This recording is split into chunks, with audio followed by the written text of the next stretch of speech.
Бегалецот Никола Груевски натаму се наоѓа на територија на Унгарија. Министерството за внатрешни работи за Телма потврди дека засега официјално екс-премиерот не се упатил кон друга држава и дека од унгарските власти ќе чека политички азил. Засега нема официјални детали од МВР за начинот на кој осудениот Груевски поминал од државата, како ја преминал границата со Албанија и кој се учествувал во организација и спроведување на бегството.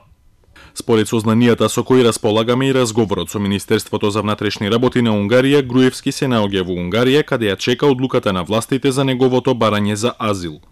Регионалните медиуми излегува со голем број на шпекулации за рутата на Груевски, како и за наводни намери тој да продолжи со своето бегство во Турција или Русија, за да ги зголеми своите шанси за избегнување на екстрадиција. МВР се уште води истрага, додека пак албанските медиуми од своји извори тврдат дека Груевски пристигнал преку преминот Блато со дипломатско возило на Унгарија, преку Хани Хотит преминот влегол во Црна Гора со лична карта, потоа се упатил кон Србија и во унгарската амбасада во Белград го поднел барањето за азил.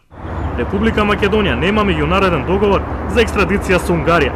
Тоа го потврди и Министерството за правда, која ја комплетира документацијата со која ќе се бара враќање на Груевски на македонско тло. Сепак, испорака на бегалци од правдата може да се реализира врз основа на Законот за меѓународна правна соработка во кривичната материја и европските правни стандарди за екстрадиција меѓу државите. Актуелниот опозицијски лидер вчера целата состојба со неговиот претходник ја оцени како театарска представа пред народот, а дека главната улога ја имал премиерот Заев. Држава повеќе или помалку се почна да наликува на едно реално шоу кој што главен актер ни е председателот на владата на Република Македонија.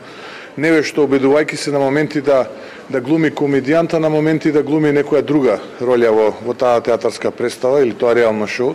Господинот Груевски, но и голем број други поранешни функционери, но и сегашни функционери на ВМРО-ДПМНЕ се жртви на политичкиот прогон од страна на оваа криминална и ненародна влада предводена од аболираниот политичар Зоран Заев.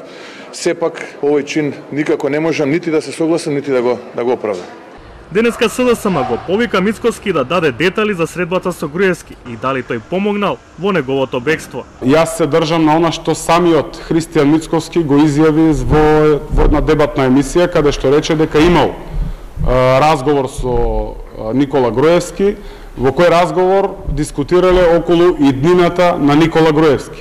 Од тука повикуваме и она што јавноста не повикува, се отворени сомнежите дека можеби Христијан Мицкоски подпомагал во организирање на бегството на Груевски. Опозицијата тврди дека се работи за политички прогон против нивни членови. Владеачката СДСМ пак го обвини Мицкоски дека е последниот бранител на криминалот на Груевски.